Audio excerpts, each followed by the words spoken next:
ئێمە لە شاری سلێمانی لە 9 ساڵی ڕابردوو 7 حاڵەتمان ئێستا لە ژیاندایە کە نەخۆشی ئەیدزی هەیە و چارەسەر وەرەگرن و خۆیان سەردانی کۆبەی ئەیدز دەکەن لە بەڕێوەبەرایەتی خۆپاراستن هەموو شتێکی پێویستیان بۆ کراوە.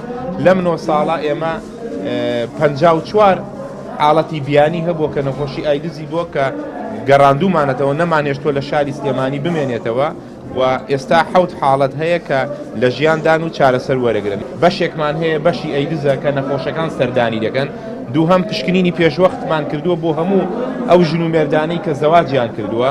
هەر کەسێک بتڵێ خوێن بدا فەحسی ئەیدزمان بۆ کردووە، هەر کەسێ نەشتەرگەری بۆ بکرێ فەحسی ئەیدزمان بۆ کردووە. چاودێریی باشی سەرتاشخانە و سەنتەری مەساجەکانمان کردووە و کردومانەتە منهەجی تربیەوە. ئێمە لە ساڵی 2014 منهەجێکمان دا بە تربیە 1500 کەسمان کرد بە مامۆستا کە لە مەکتەبەکان بتوانن ئەو منهەجە بە تەلەبەکان و بە خوێندکارەکان بڵێنەوە و ئێستا بۆ یەکەم جار لە شاری سلێمانی کە لە هیچ شوێنێکی عێراق نییە هەر کەسێک کە هاوسەرگیری دەکات 4 سەعات محازەری پێدەوترێتەوە لە سەنتەری پەرەپێدان.